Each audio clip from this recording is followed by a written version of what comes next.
Yo, what's up guys, welcome back to the channel. In today's video we're going to check out how to fund inventory purchases with Fundbox. Are you running low on stocks but tight on cash? Well, in this video we're going to show you how to use Fundbox to purchase inventory without interrupting your business flow. Let's get into it. First step is to log into your Fundbox dashboard. Start by going to fundbox.com and logging into your account using your credentials, and of course you're going to check out your available credits.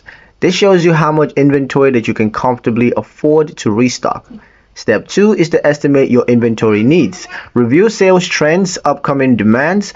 Are you preparing for a busy season, or are you launching a new product? Know exactly what and how much to order. Step 3 is to submit a draw request. You're going to click draw funds in your Fundbox dashboard. Now choose the amount that you need based on your inventory cost. Only draw what's necessary to minimize repayment pressure. Step 4 is to transfer to your business account. Now once approved, Fundbox will send the funds directly to your linked bank account, typically by the next business day. Step 5 is to place your inventory order.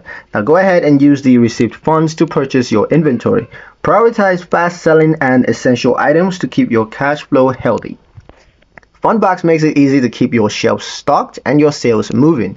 With fast funding and flexible terms, you can restock with confidence, no stress required. And that's pretty much it for the video, guys. Hope you liked it. Hope you found the information here useful enough. If you did, like, share, and subscribe for more helpful tutorials. Thank you guys for watching, and I'll see you in the next one.